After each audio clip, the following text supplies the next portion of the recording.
Vamos abrir nossas Bíblias em Mateus capítulo 16, versículo 13. Vindo Jesus às regiões de Cesareia de Filipe, perguntou aos seus discípulos, dizendo: Quem dizem os homens que eu, o Filho do Homem, sou? E eles disseram: alguns dizem que é João o Batista, outros Elias, e outros Jeremias, ou um dos profetas. Disse-lhes ele: mas vós, quem dizeis que eu sou? Simão Pedro respondendo disse: Tu és o Cristo, o Filho do Deus vivo. E Jesus respondendo disse-lhe: Bem-aventurado és tu, Simão Bar-Jonas, pois não foi carne e sangue que te revelaram isso, mas o meu Pai que está no céu. Eu também te digo que tu és Pedro, e sobre esta rocha eu edificarei a minha igreja, e as portas do inferno não prevalecerão contra ela. Primeira carta de Pedro, primeira epístola de Pedro, capítulo 2, verso 4. Chegando-vos para ele como para uma pedra viva, reprovada de fato pelos homens, mas eleita por Deus e preciosa. Vós também, como pedras vivas, sois edificados uma casa espiritual, um sacerdócio santo, para oferecer sacrifícios espirituais aceitáveis a Deus por Jesus Cristo. Porquanto também a Escritura contém: eis que ponho em Sião a principal pedra angular, eleita, preciosa, aquele que nela crer não será confundido. E assim, para vós, os que credes, ele é precioso. Mas para os desobedientes, a pedra que os construtores reprovaram, essa mesma foi feita a principal pedra da esquina. Amém. Vamos orar ao Senhor. Pai, no nome do Teu Filho amado Jesus Cristo, nós pedimos ao Senhor toda a provisão do Teu Espírito Santo, para que realmente venha, Senhor, abrir nossos olhos, nos conceder revelação no pleno conhecimento do Teu amado Filho Jesus Cristo, para realmente podermos ver aquilo que o Senhor necessita em nós, de uma maneira que a Tua Palavra possa ganhar nossos corações nessa noite, Senhor. Porque nós queremos mais uma vez, Senhor, ouvir a Tua voz, essa bendita e gloriosa voz, como aquela voz no Monte da Transfiguração, em que estavam ali Moisés e Elias, mas não havia outro a ser reconhecido ali, a não ser aquela voz que foi dita: este é o meu Filho amado, em quem tenho todo o meu prazer. Senhor, que possamos ouvir esta voz essa noite aqui para nós. Te pedimos, no nome precioso do Teu Filho amado Jesus. Amém. Irmãos, vamos dar mais um passo então aqui, nesse capítulo 16 de Mateus, já que aqui nós temos alguns, grande maioria dos estudiosos vão dizer que aqui estão as 4 grandes revelações de todo o Novo Testamento. Apenas lemos alguns versículos desse capítulo 16, mas de manhã já fizemos a leitura praticamente de todo o assunto, que são as 4 grandes revelações: Cristo, a igreja, o reino e a cruz. Então estão aí nesse capítulo 16. E nós também já pela manhã falamos alguma coisa de forma bem rápida mesmo e não exaustiva sobre essa primeira grande revelação. Aquilo que o Senhor disse aqui ao fazer essa pergunta aos discípulos. Ele não estava interessado no que as pessoas estavam pensando sobre ele. Ele não estava interessado sobre o que as autoridades, os príncipes, os fariseus, os escribas pensava sobre ele. Não era isso. Como já dissemos de manhã, o Senhor, ele vai fazendo uma caminhada, a partir do capítulo 11 de Mateus, ele vai fazendo uma caminhada cada vez mais, digamos assim, uma caminhada de retirada, porque ali começa a rejeição do nosso Senhor. E no capítulo 12, quando ele vai na sua cidade de Nazaré, ele é rejeitado pelos seus. A palavra vai dizer no capítulo 12 que muitos se ofenderam nele. Então ele vai dizer, não há honra para o profeta na sua própria cidade ou entre o seu próprio povo. Não é este o filho do carpinteiro? Não está entre nós sua mãe, seus irmãos? Veja. Então, o texto diz que ele não pôde fazer muitos milagres ali por causa da incredulidade daquele povo na sua cidade. É aquilo que João vai dizer para nós no seu evangelho, no capítulo 1, que ele diz que ele veio para o que eram os seus, mas os seus não o receberam. Ele veio como a luz, mas os homens amaram mais as trevas do que a luz. E por que eles amaram mais as trevas do que a luz? Porque as suas obras eram más. Então aqui nós estamos vendo aquilo que o Senhor quer saber agora. Ele não está interessado no que os homens pensam a respeito dele, mas ele faz essa pergunta crucial aqui para esses discípulos. Essa pergunta que cria uma crise entre os discípulos. Ele pergunta, e vocês? E quanto a vocês que estão comigo há 3 anos? Porque aqui o Senhor está caminhando para os seus últimos 6 meses de ministério, antes da cruz, antes da crucificação. Então ele faz essa pergunta aos seus discípulos, e vocês? Quem dizes que os homens a respeito de mim? Quem diz que eu sou? Jonas? João Batista? Elias? Mas e vocês? Então Pedro recebe aquela revelação do alto. Tu és o Cristo, o Filho do Deus vivo. Como disse um irmão, às vezes nós podemos conhecer Cristo como fato, mas talvez nós não temos tocado Cristo como pessoa. É uma grande diferença, irmão, de você conhecer Cristo como fato e não conhecer Ele pessoalmente. Conhecer Cristo de uma forma religiosa, aplacando a sua consciência para ficar bem com Deus. Mas eu digo para você que a nossa consciência, ela só terá tranquilidade à medida que nós conhecemos a pessoa de Cristo. Porque a mente religiosa, ela nunca vai ter tranquilidade. Sabe por quê? Porque ela sempre vai buscar algo para se satisfazer em si mesma. Ela vai sempre dar um jeitinho de tentar ficar com a sua consciência tranquila. Mas à medida, irmãos, que nós vamos conhecendo Cristo, esse Cristo, o Filho do Deus vivo, do qual não foi carne nem sangue que revelou isso para Pedro, mas foi o Pai. E aquilo que nós lemos de manhã em Mateus 11, que foi agradável ao Pai revelar, foi agradável ao Pai, Mateus 11, 26, foi agradável ao Pai, graças te dou ao Pai, porque foi do teu agrado, porque o Senhor ocultaste essas coisas dos sábios, do entendido, e revelaste as criancinhas aos pequeninos. Quem eram os pequeninos? Eram aqueles discípulos que estavam ali com o Senhor, capítulo 11 de Mateus, porque foi agrado do Pai. E aí ele vai dizendo assim, porque ninguém conhece o Pai, a não ser, nenhum homem vai conhecer o Pai, a não ser através do Filho, e ninguém vai conhecer o Filho, a não ser através do Pai, e aquele a quem Ele quiser revelar. Então nós só podemos conhecer Cristo e conhecer o Pai pelo Espírito, porque Ele quis revelar. É isso que Paulo fala em Colossenses. Ele quis dar a conhecer o mistério dele. Deus quis dar conhecer o seu mistério. E qual é o mistério? Cristo em vós, a esperança da glória. Não o Cristo do lado, não o Cristo místico, não o Cristo religioso, mas Cristo em. Essa palavra em é dentro. Fazer morada dentro. Cristo em vós, a esperança da glória. Então a pergunta é, como você tem conhecido esse Cristo? Como e quem é Cristo para mim e para você? Quem é Cristo? Como que você tem conhecido Ele? Será que você tem conhecido Cristo de forma pessoal? Se você tem conhecido Cristo de forma pessoal, então a minha e a sua vida tem que ter mudança. E eu não estou falando aqui de mudança no sentido apenas externo, mas estou falando mudança no sentido de pensamento, de vida cristã, de visão celestial.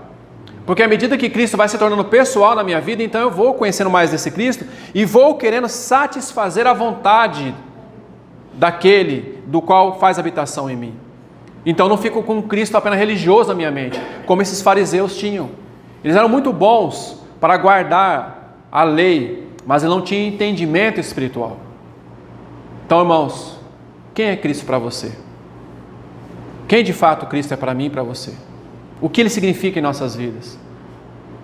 Temos que tomar muito cuidado para não termos uma mente aplacada pela religião. Assim como esses fariseus aqui eram aplacados pela religião, pelas tradições dos homens. Vocês invalidam a lei de Deus por causa das tradições dos homens. Nenhum homem, Colossenses também vai dizer assim, ninguém ou nenhum homem vos faça presa sua. Ninguém pode nos fazer presa. Com as suas filosofias, com as suas vãs maneiras, não. Porque toda a plenitude da divindade habita em Cristo. Tudo está nele. Ele é a plenitude de Deus. Nele estão todas as riquezas insondáveis de Deus, em Cristo. Então nós precisamos conhecer esse Cristo pessoal. O Cristo da Bíblia. O Cristo da palavra. É aquilo que João... Por favor, abra a sua Bíblia aí no capítulo 1 de João, no Evangelho de João, por gentileza. É isso que João está dizendo aqui, é algo que a gente lê por vezes, João capítulo 1, e não nos damos conta de como isso é um fato maravilhoso para nós. João capítulo 1, ele diz assim, e o verbo, a palavra, o verbo, o logos, a palavra de Deus se fez carne e habitou entre nós. Ou seja, essa palavra habitou significa fazer morada, tabernaculou, ele veio habitar, porque Deus sempre quis isso, ele sempre quis habitar com o homem, ele sempre quis habitar dentro do homem. Ele não quis ser um Deus conhecido apenas de ouvir falar, um Deus religioso, um Deus de religião. Não, ele quer ser um Deus conhecido em nossas vidas, um Deus que habita em nós, que tem comunhão com nós e que nós tenhamos comunhão com esse Deus. Esse Deus que ele é pessoal, esse Deus que quer um relacionamento vivo conosco. Então esse Deus bendito que estava na eternidade, aquilo que João está falando aí no versículo 15, o que vem após mim existia antes de mim. Ele existia antes de mim. Porque ele era antes de mim. É esse Deus aqui, esse Cristo, o verbo de Deus encarnado, que nos convida para ter comunhão com ele. Uma comunhão em vida, amado irmão. Não uma comunhão religiosa, não uma comunhão para aplacar a nossa vida religiosa, mas uma comunhão de intimidade, de vida. É isso que ele nos convida, esse verbo bendito. E é justamente aqui que o Senhor agora faz essa pergunta e Pedro responde, tu és o Cristo, o Filho do Deus vivo. E nós sabemos que João também, ele nos mostra um aspecto muito importante nessa questão do Filho de Deus. Ele mostra a pessoa do Filho, o próprio Cristo em pessoa. E ele vai dizer na sua Evangelho, no capítulo 20, verso 31, ele vai dizer que essas coisas, ou o que foi registrado no Evangelho de João, ele vai dizendo assim, tudo isso foi registrado, no capítulo 20, verso 31, tudo isso foi registrado com um único objetivo. Qual o objetivo? Para que vocês possam crer que Jesus Cristo é o Filho de Deus. Olha o objetivo do Evangelho aqui. Qual foi o objetivo, então, que João escreveu o que escreveu? Para que vocês possam crer que Jesus Cristo é o Filho de Deus. Agora, na voz de João. Na voz de Pedro, tu és o Cristo, o Filho de Deus vivo. Na voz de João, para que nós possamos crer que tudo o que está registrado aqui é para que nós possamos crer que Jesus Cristo é o Filho de Deus. Verdadeiramente, esse é o verbo de Deus. Então, tudo nesse Evangelho de João está voltado para essa chave aqui. Cristo, o Filho de Deus. Cristo, o Filho de Deus. Essa pessoa bendita, maravilhosa, do qual nós fomos chamados, amados irmãos, para agora termos uma vida de união com Ele, uma vida de comunhão com Ele. Uma vida que agora, desde que se tornaram filho, filhos de Deus, que receberam Ele agora como seu Senhor e Salvador. Uma vida de comunhão. Por isso que, dando mais um passo aqui, agora, nessa segunda parte, deixa eu só tomar aqui uma nota importante aqui antes. Rememorar aquilo que eu falei de manhã, sobre essa questão aqui que o Senhor disse. Eu digo que tu és Pedro, e sobre esta pedra eu edificarei a minha igreja. E novamente eu quero dizer aquilo que eu disse de manhã. Pedro não é a pedra principal. A pedra principal é Cristo. Pedro é um pedaço da rocha que é Cristo. Tu és Petros, uma pedra, uma lasca da rocha principal que é Cristo. A rocha é Petra. Pedro, ou a pedra, Petros, e a rocha é Petra. Então ele está dizendo que Pedro não é a cabeça, não é o cabeça da igreja aqui. Nunca foi e nunca será. O cabeça da igreja é Cristo. O que o Senhor disse para Pedro, nesse contexto aqui do Evangelho de Mateus, quando ele disse aquilo, já disse de manhã, que quando ele disse que entregaria as chaves do reino dos céus, é aquilo que aconteceu em Atos, capítulo 2, quando o Espírito Santo desceu no Pentecoste, e Pedro abriu a sua boca, então aconteceu o que aconteceu naquelas vidas. Mas Pedro nunca foi a pedra principal da igreja. Ele era uma pequena pedra, junto com as outras pedras que compunham essa casa espiritual que nós vamos ver aqui na própria carta de Pedro. É muito importante destacarmos isso, irmãos, porque há muita confusão nesse aspecto sobre Pedro. Pedro ser a pedra principal. Pedro não é, nunca foi e nunca será. E nós, como disse de manhã também, o nosso sumo pontífice é o nosso Senhor Jesus. Pontífice, ponte. A única ponte. Abra sua Bíblia, por favor, em 2 Timóteo, capítulo 2. Deixe-me ler para você esse texto aqui, que é muito importante. Porque é algo que precisamos deixar muito claro sobre isso, de quem realmente é a única ponte entre Deus e os homens. 1 Timóteo, capítulo 2, verso 5. Porque há um só Deus e um só mediador entre Deus e os homens, o homem Jesus Cristo, o qual se entregou a si mesmo, verso 6, o qual se entregou a si mesmo como resgate por todos, para servir de testemunho a seu tempo. Está vendo quem é o único mediador entre Deus e o homem? A única ponte entre Deus e o homem é Jesus Cristo, homem, o homem perfeito. Então o nosso sumo sacerdote é o Senhor Jesus Cristo. Então nós não temos uma igreja mãe. Não temos uma igreja mãe. Primeiro que a igreja mãe é a Babilônia, prostituta, a meretriz das meretrizes. Está lá em Apocalipse capítulo 18. Babilônia, a grande prostituta. Então nós não temos a igreja mãe.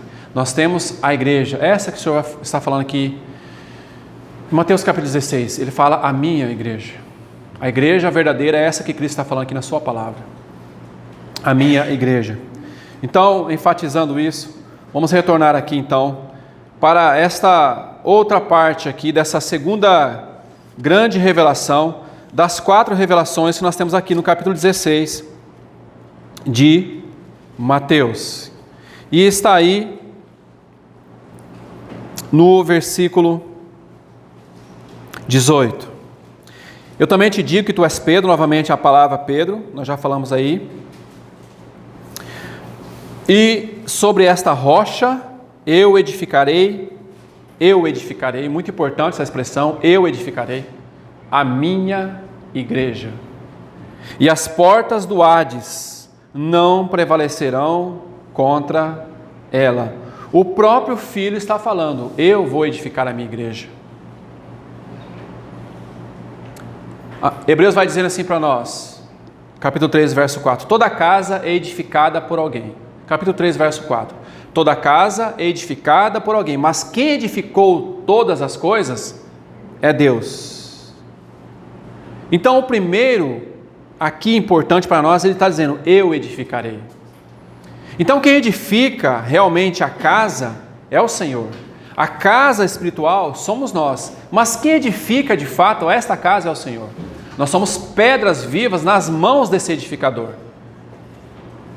Então a pedra, ela não pode, digamos assim, eu vou me edificar como eu quero. Podemos ver que a pedra ela não tem vontade própria. Ela tem que se submeter à vontade do construtor. Ela tem que se submeter à vontade daquele que é o construtor.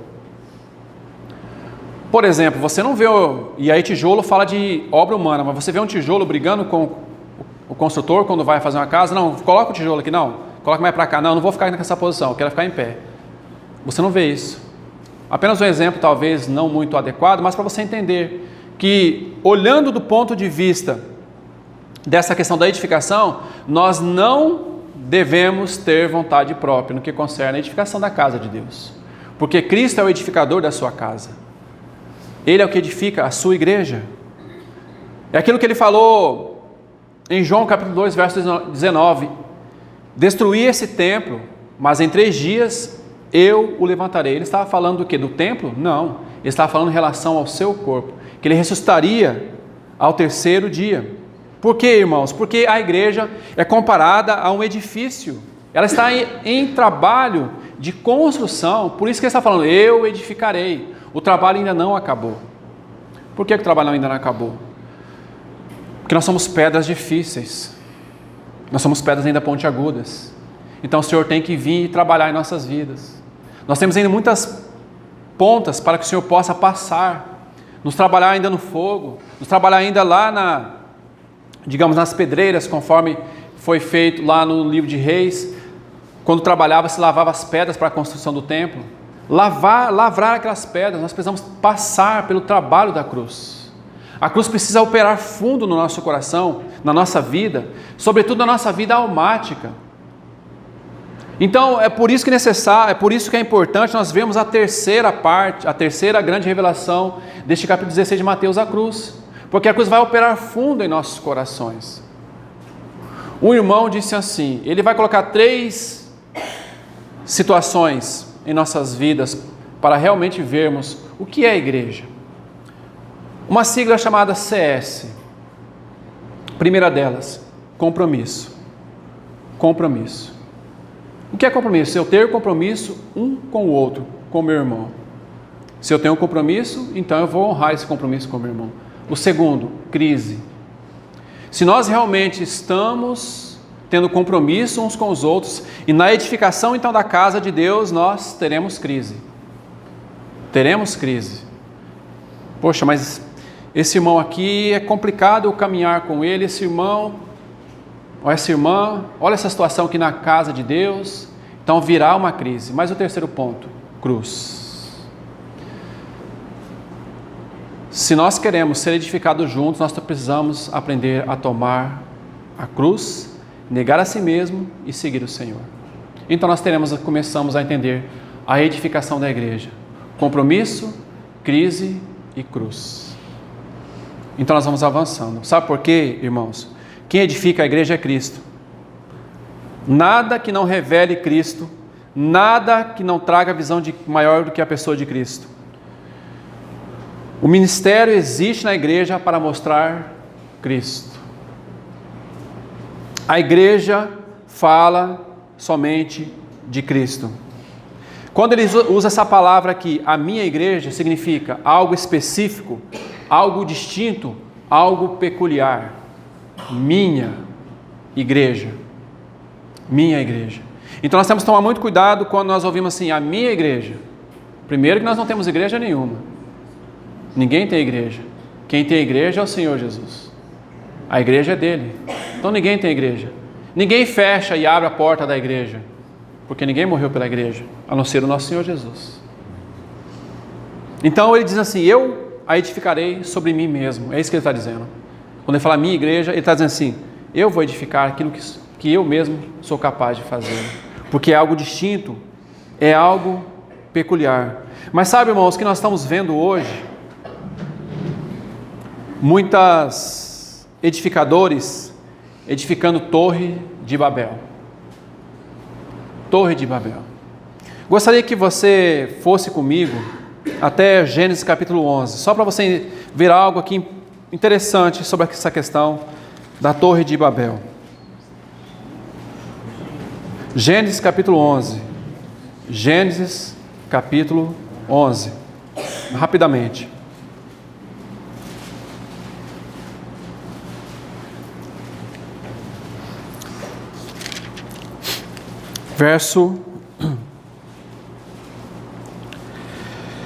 Vamos começar do verso 3. E eles disseram uns aos outros: vamos, façamos tijolos e queimemo-los.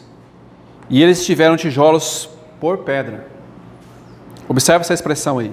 Tiveram tijolos por pedra e betume por argamassa. Está vendo aí já o homem tentando mudar as coisas de Deus? Trocar pedra por tijolo. Edificar da sua forma. A igreja não se edifica com tijolos. Ou seja, a igreja não se edifica com nada que é humano. A igreja se edifica com pedras vivas. Tijolo aqui fala de obra humana, de capacidade humana, de força humana.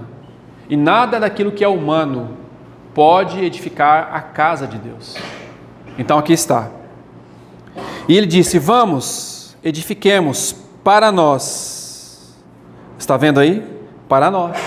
Uma cidade e uma torre, cujo topo alcança o céu, e façamos para nós um nome, para que não sejamos espalhados sobre toda a face da terra. Ou seja, tornemos célebre o nosso nome.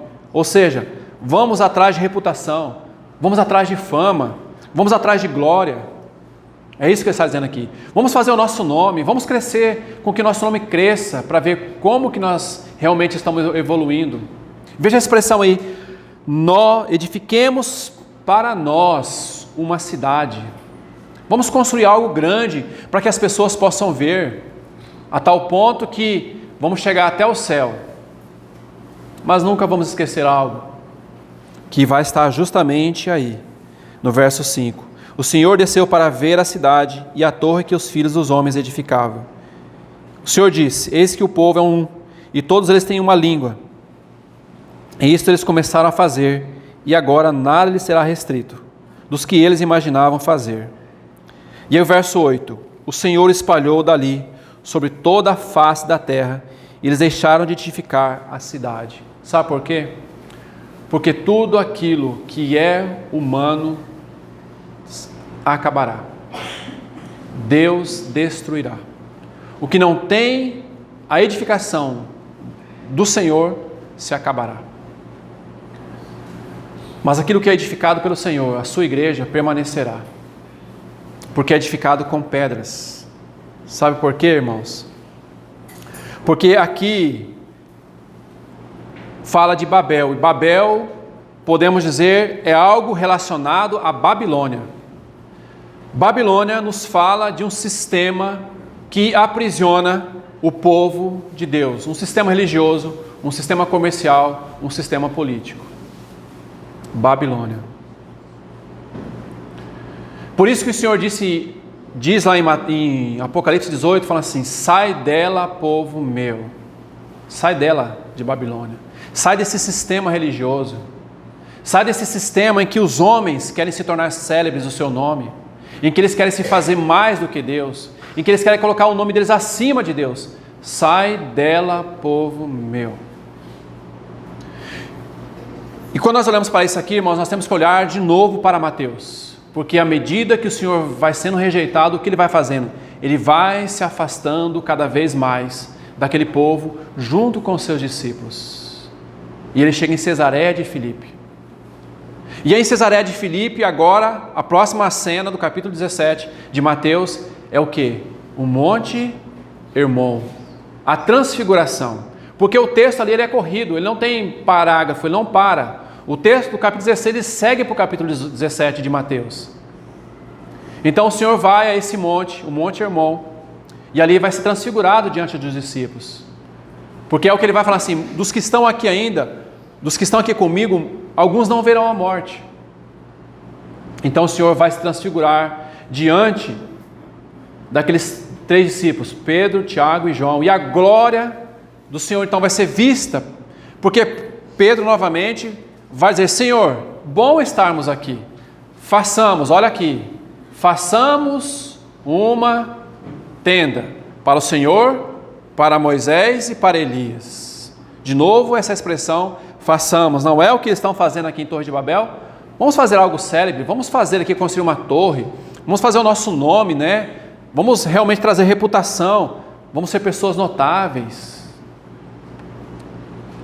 Mas o Senhor não nos chamou para ser pessoas notáveis. O Senhor nos chamou para sermos pedras vivas nas mãos deles, para que Ele possa edificar a sua casa espiritual. Deus não trabalha com tijolos, Deus trabalha com pedras vivas.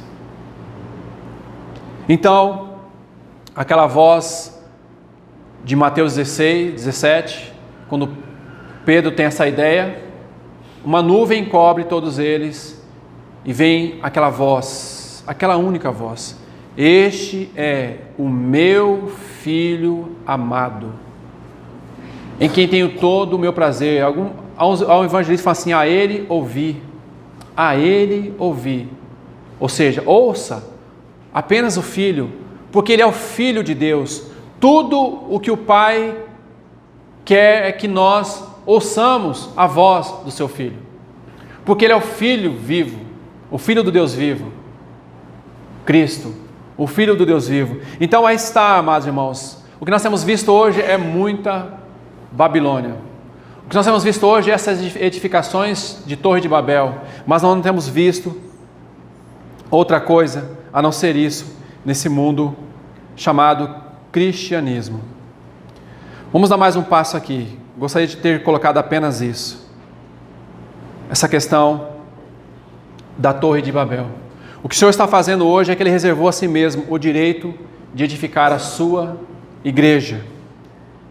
Ele pode nos usar, sim, Ele pode nos usar, mas Ele é o construtor, Ele é a pedra principal. Ele vai nos usar, porque a glória está nele. Agora vamos para esse texto aqui, irmãos, 1 Pedro 2, verso 4, e nós vamos caminhando para o final. Olha que interessante. Diz assim: chegando-vos para Ele, a pedra viva, na verdade, reprovada pelos homens. Não foi, nosso Senhor Jesus não foi rejeitado pelos homens? Não foi reprovado pelos homens? Não é este? É aquilo que nós lemos de manhã também, João 8. Quem és tu? Quem és tu? Mas eles não entenderam que lhe falava do Pai. Chegando-vos para Ele, pedra viva. A palavra chegando-vos aí, irmãos, significa uma aproximação de Cristo em comunhão íntima, permanente e pessoal. Quer dizer para você, amado irmão, se realmente Cristo é a sua vida, se realmente Cristo é o seu Senhor, e se você não tem tido uma mente religiosa, então você precisa se achegar a Ele. Nós precisamos achegar a Cristo. É o que Ele está nos convidando aqui, Pedro está nos convidando aqui, a chegarmos a Ele em uma comunhão íntima, permanente e pessoal. É isso que Ele nos convida. A ideia aqui é um movimento interior para essa experiência pessoal com o nosso Senhor. Essa palavra aqui, chegando-vos, progersomai no original, chegando-vos para Ele. Olha o convite aqui. Ele está nos convidando a termos essa intimidade com Ele, esta comunhão com o Cristo, o Filho do Deus vivo. Sabe por quê? Porque Pedro agora entendeu plenamente que ele era apenas uma pequena fagulha ou uma lasca da rocha que era Cristo. Mas ele compreendeu também que ele era da mesma natureza,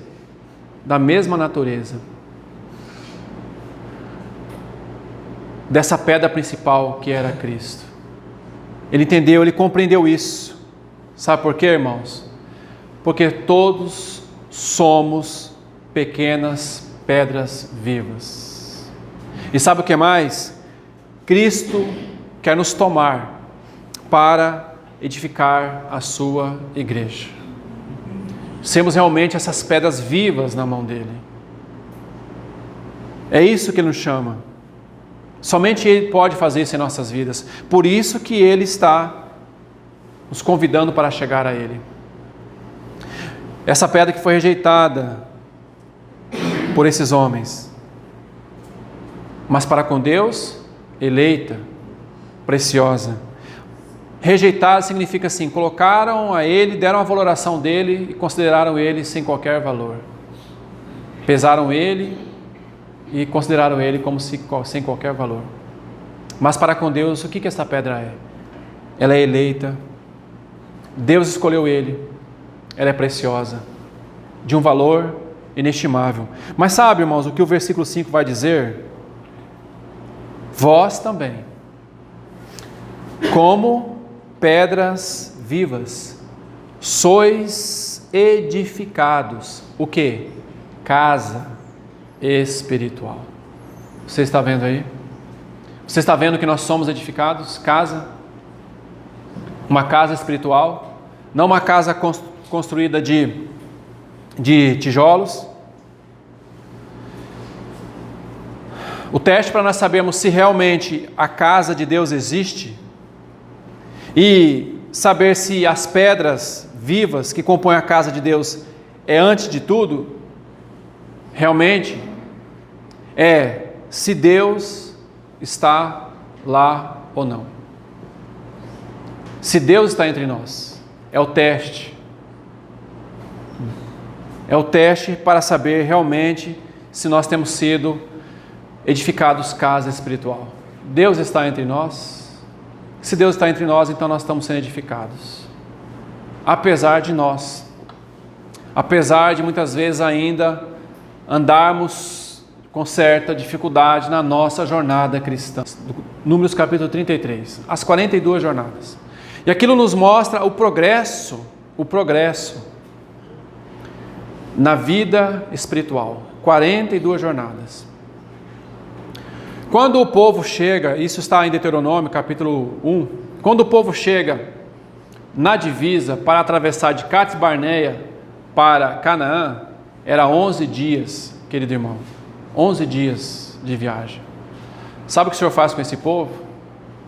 O Senhor dá uma volta com eles de 38 anos.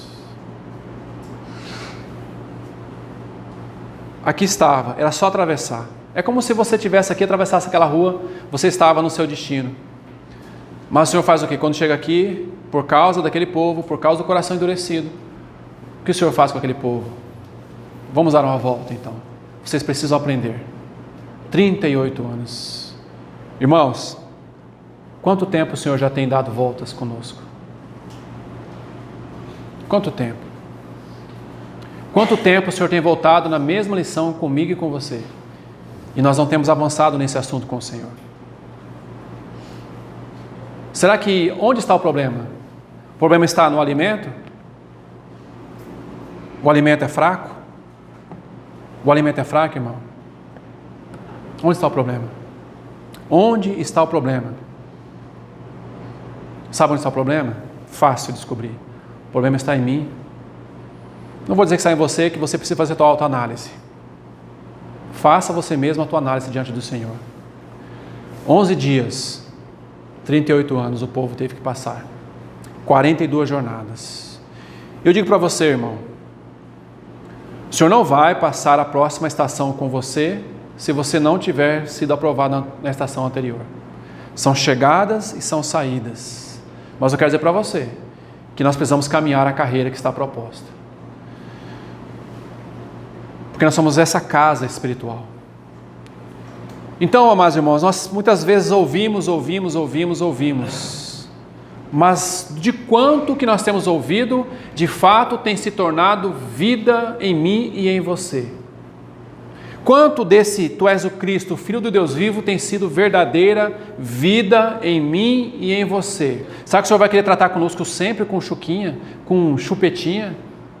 Oh, meu filhinho, você precisa crescer, meu filhinho. Irmãos, 38 anos, que poderiam ter sido feitos em 11 dias. Está aí na sua Bíblia, capítulo 1 de Deuteronômio. Mas por que não? Porque o problema não estava no Senhor, o problema não estava no alimento, o problema estava no povo. Então onde está o problema de nós não crescermos, de eu não crescer na vida espiritual, não progredir na vida espiritual? O problema está em mim, que não quer morrer para mim mesmo, que não quer morrer para a vida do eu. A próxima grande revelação, a cruz. João 19 vai falar assim, que o Senhor Jesus tomou a sua própria cruz e caminhou em direção ao Gólgota. Ele tomou a própria cruz. Se o Senhor, sendo quem Ele é, o Senhor, tomou a sua cruz, o que dirá de nós, que fomos salvos por esse Senhor? Então nós precisamos, irmãos, realmente fazer uma reflexão da nossa vida cristã, da nossa caminhada cristã. Mas é uma grande verdade, irmãos, porque o Senhor não vai reinar com crianças. O Senhor não vai reinar com crianças. Eu digo para os irmãos, outro assunto aqui, o quarto assunto, o reino.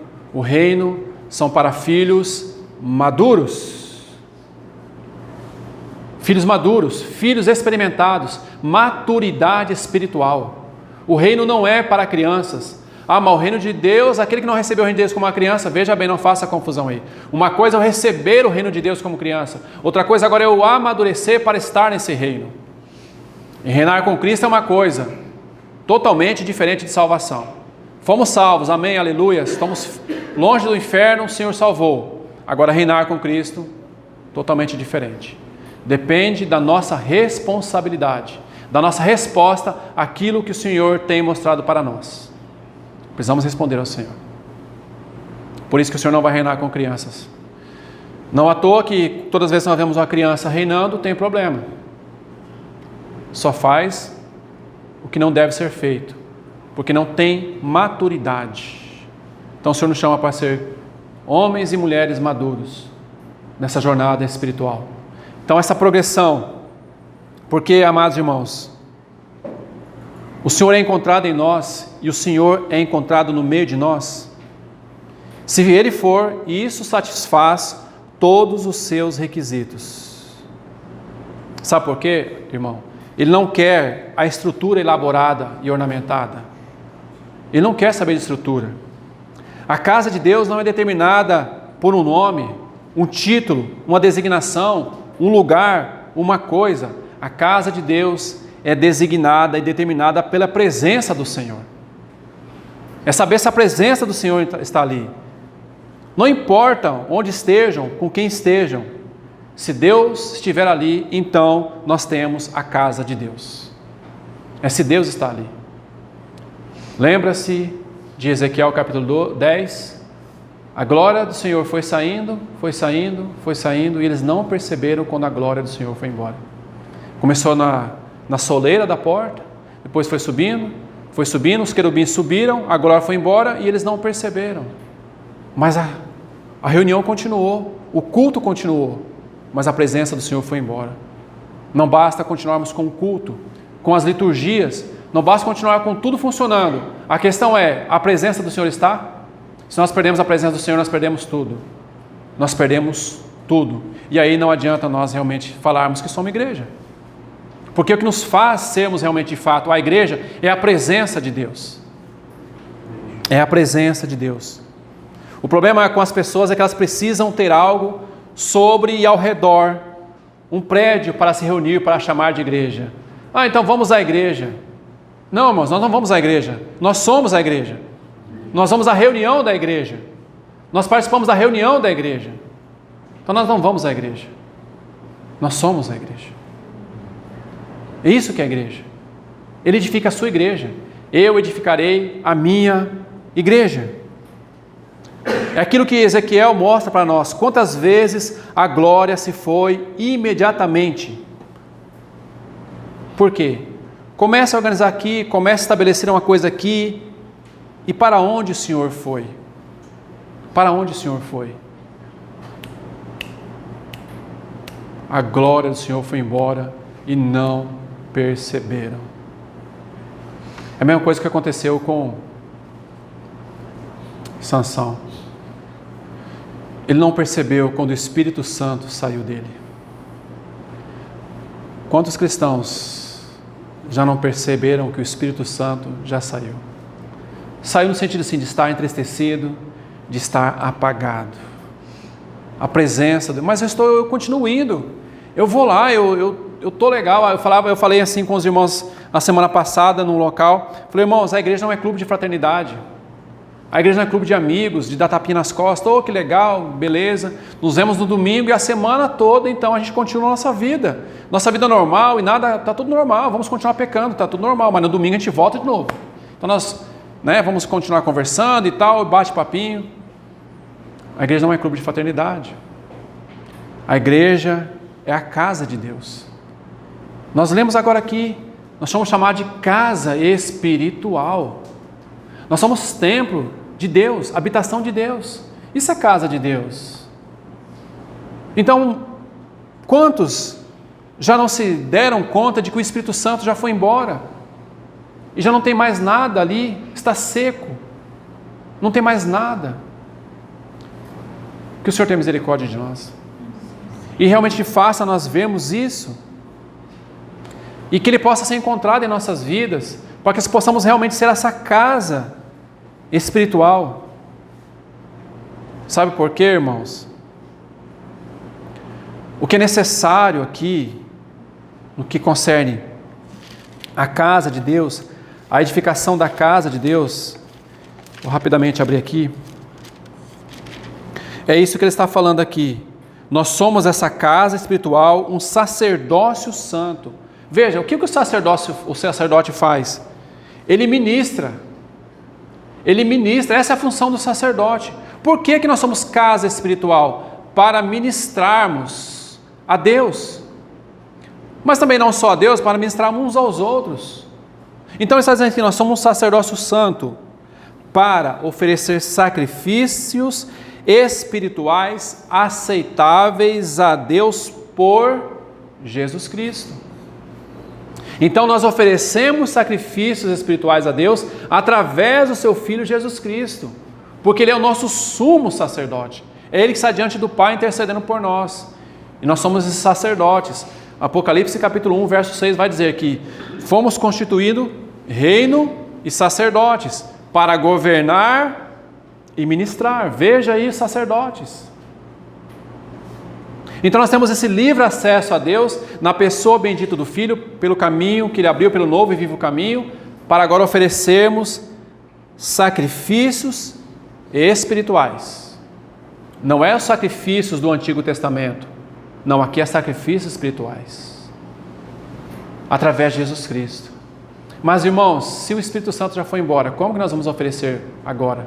Como que nós vamos oferecer esses sacrifícios espirituais a Deus? Não tem como. Por isso que é necessário pedras vivas para a edificação da casa de Deus. Não para discutirmos, irmãos, doutrinas, teologia, técnicas de ordem da igreja ou qualquer coisa, mas para falarmos do Senhor, para nos ocuparmos com o Senhor, para adorarmos o Senhor. Sabe por quê, irmãos? Se o Senhor não for suficiente para nos ocupar por todos os nossos dias, algo está errado conosco aqui. Se o Senhor não for suficiente para nos ocupar por todos os nossos dias, algo está errado conosco. Se o Senhor não é o nosso assunto, então algo está errado. Algo está errado.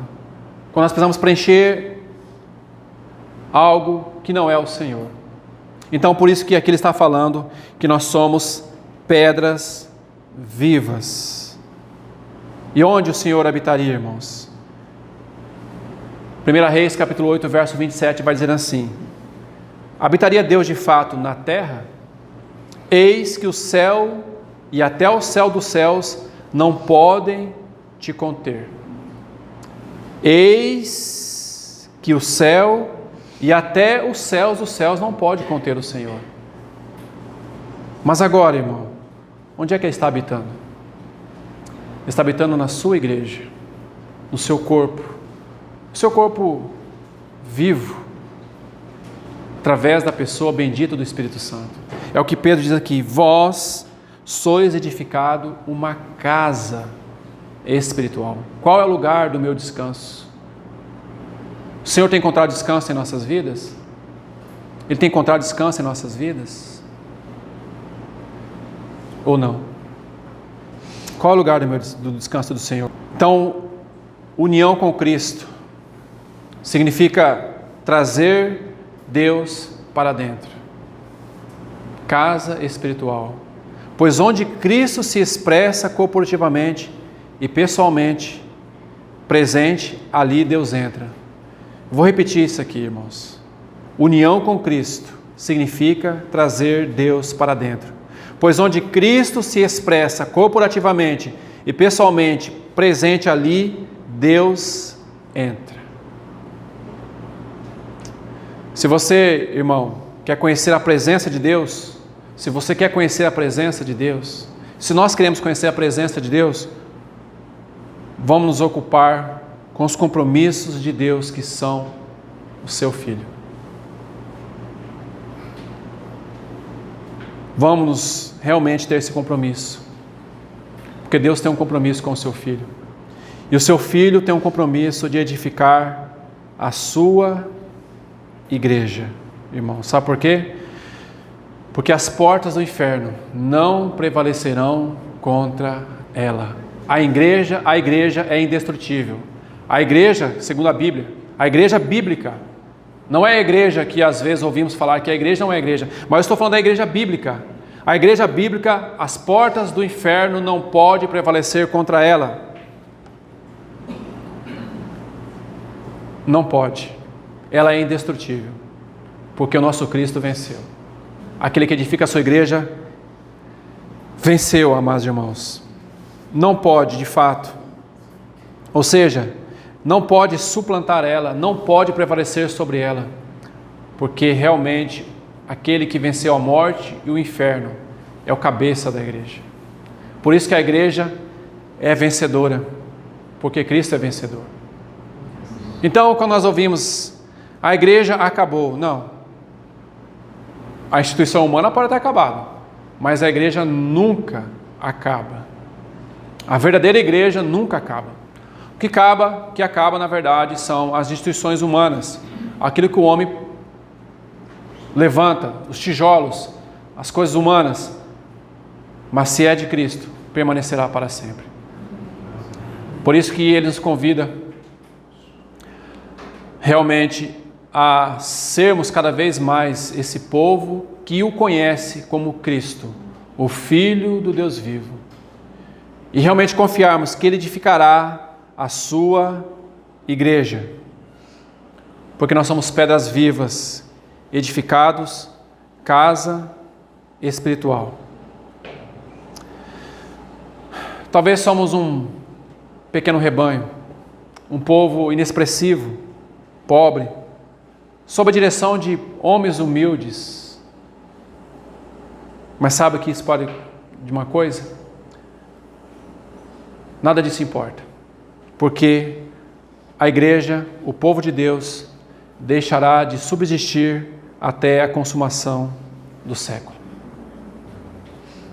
Por isso que ele fala assim, que nós somos bem-aventurados, porque não foi carne nem sangue que revelou isso para nós, mas foi o Pai que está nos céus que revelou isso para nós.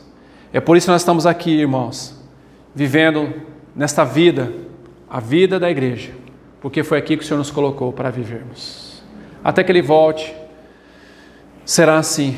Até que Ele retorne, será assim. Mas sabe onde está a nossa força? Nele. O nosso vigor está nele. Eu sei que a jornada, por vezes, ela é um pouco sofrida. Pouco não, muito sofrida. Mas, irmãos, nós precisamos entender que nossa vida não é aqui. A nossa vida, ela está com o Senhor, oculta em Deus, a nossa verdadeira vida. Então nós vamos jornadear essa carreira, olhando sempre para o nosso Senhor. Porque quando o Senhor decidiu edificar a sua igreja, Ele não foi edificar a sua igreja, digamos assim, num local tranquilo. Ele decidiu edificar a sua igreja no território inimigo. No território inimigo.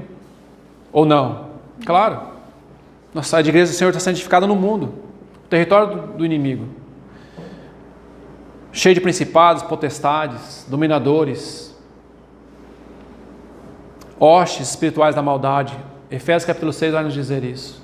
É aqui que a igreja do Senhor está sendo edificada. Então por isso que sempre será essa luta, essa guerra. Mas, como Ele venceu todas as coisas, nós também vencemos. Nós também vencemos. Então nós somos vencedores, porque Ele venceu todas as coisas.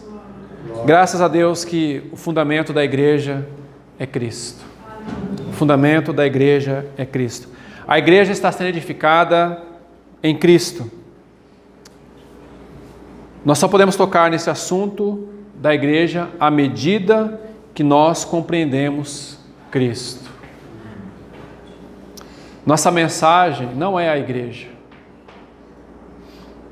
Nós pregamos a Cristo. E quando nós pregamos Cristo, então nós temos a igreja. A igreja sem Cristo não é igreja. Então por isso que nós não pregamos a igreja, nós pregamos Cristo. Porque Ele é o assunto. Ele é tudo que a igreja precisa. Por isso nós pregamos Cristo. Então, irmãos, o problema não está no alimento. Não está no alimento. O problema está naqueles que recebem o alimento. Para finalizar, abra sua Bíblia, por favor, em Mateus capítulo 13. Que isso não venha acontecer conosco, amado irmão. Nós conhecemos muito bem esse texto, mas eu quero apenas tocar esse ponto desse texto da parábola do semeador. Porque o coração deste povo se fez, verso 15, 13 e 15. Porque o coração deste povo, veja, o coração deste povo se fez pesado. Seus ouvidos ouvem pesadamente e eles fecharam os olhos. Para que em nenhum momento veja com seus olhos e ouça com seus ouvidos e compreendam com seu coração e se convertam e eu os cure. Que não sejamos esse povo aqui, do versículo 15, mas sejamos esse do versículo 16. Mas abençoados são os vossos olhos, porque eles veem, e os vossos ouvidos, porque eles ouvem. Porque em verdade eu vos digo, muitos profetas e homens justos desejaram ver estas coisas que vós vedes e não ouviram, e ouvir estas coisas que vós ouvis e não ouviram. Preste atenção, irmão. Preste atenção para a nossa responsabilidade. Muitos profetas e homens justos quiseram ouvir e ver o que nós estamos vendo e não viram. E ouvir o que nós estamos ouvindo e não ouviram. Que o Senhor tenha misericórdia de nós. E que nós possamos realmente, à luz da palavra do Senhor, fazer este exame diante do Senhor. Senhor, realmente o que o Senhor é para mim? O que o Senhor significa para mim?